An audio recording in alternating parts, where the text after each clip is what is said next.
Hey, this next segment is to you by the Fantasy Sports Combine. This is a really cool deal. We're going to tell you about that in just a minute. So over the next couple of months, whenever we talk about the NFL, think Fantasy Sports Combine. All right, the Patriots' punishment came down. Not just Brady, but also the organization. They lost a first and a fourth-round draft pick. They were fined $1 million. But the big story here is Tom Brady, of course. 4-game suspension. Not quite sure yet if he'll appeal. I'm guessing he will. Well, his agent, Don Yee, said, I think not only will they appeal, this will probably end up in court. Wouldn't it be something if it's in court and it's settled on a Friday before a big game? Like the one against the Broncos? Yep. And it goes against him? Yeah. And he ain't playing? All right, so the suspension, 4 games. Too much, too little, just right?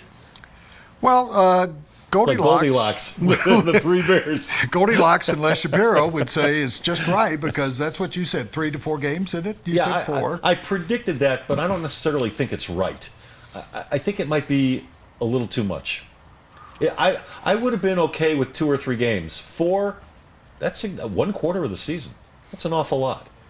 And I had said all along, I maintained that my opinion was, it wasn't a prediction, my opinion was full season, that he should have been suspended for a full season. And the reason why I say that, and I've gotten so many texts and emails and everything else, post on Facebook. I'll bet the New England fans were happy with you. No, of course not. And especially when I appeared on talk shows back there. But it was not the act. It was not the act. It was the conspiracy. You always use that word, but it was the cover-up. Yeah. It was the lack of cooperation. It was not handing over his phone. It was the Patriots not cooperating totally with this, despite their claims. So this involves more than just. And see, all of the responses I get are, it's about deflating the balls. No, it wasn't. It goes way beyond deflating footballs in one game. That's not it. It was probably something that had been happening for a number of years. Not probably. I know it was happening for a number of years. How do I know that? Because there were text messages going back and forth back in October after the Chicago Bears game.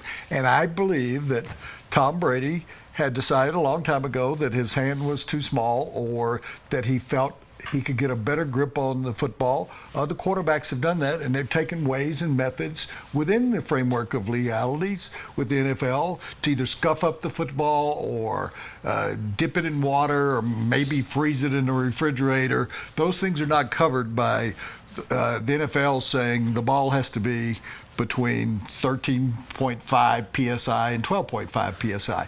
I wouldn't be surprised if he kept saying to the clubhouse attendants who were in charge of that, guys, I want it as low as it can go. I want it as low as it go. I'm not sure he even knew that it was 12.5. Well, you know what? I'm glad you brought that up because I was thinking about that last night and on the way in again today. There are constraints there. There are margins within which he can work. So did he necessarily say to those ball boys and attendants, locker room attendants, I want it to be deflated so much that it's illegal, or did he just say bring it down as much as you can legally? Because I don't know. I don't think he used the word legally or illegally. He probably said, "This is how I like it. This is the ball I like," and they tested it. And it was 11.1. Yeah, let's just say that. And do it like that from now on. And that's the way I always want it. Yeah. Or they showed him 11.4 or 11, even 11.5, and he said, I like that with maybe a little bit less in there. Here's a question. You and I covered John Elway his whole career.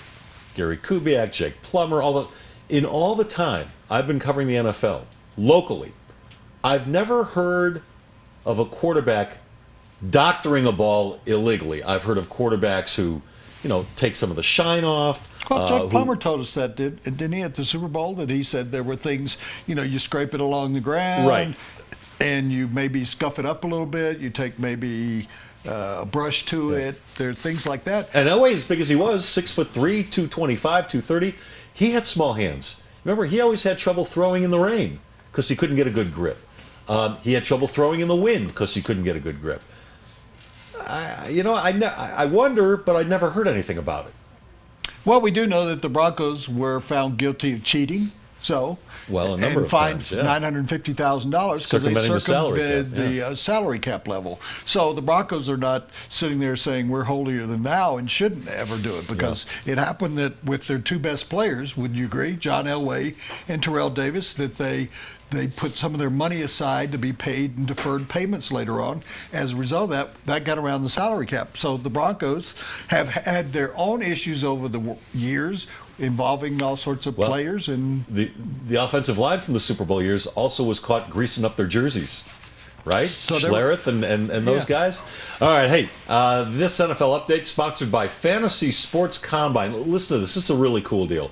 The Fantasy Sports Combine, it's the ultimate experience for serious fantasy sports fans, and it's coming this summer to the Wynn in Las Vegas. The Wynn Las Vegas. The dates are July 17th to the 19th, and they have a slew of huge football names that are going to be there to teach you how to do fantasy, to teach you how to draft. Names like Adam Schefter, Matthew Berry, Brandon Marshall, the wide receiver, Mike Shanahan, Mike Ditka, the coach, and many more will help you get an edge in your fantasy sports league. So get your tickets today. Go to fantasysportscombine.com. I know the folks who are running this deal. It is very, very cool. Fantasysportscombine.com. All right, we'll tell you.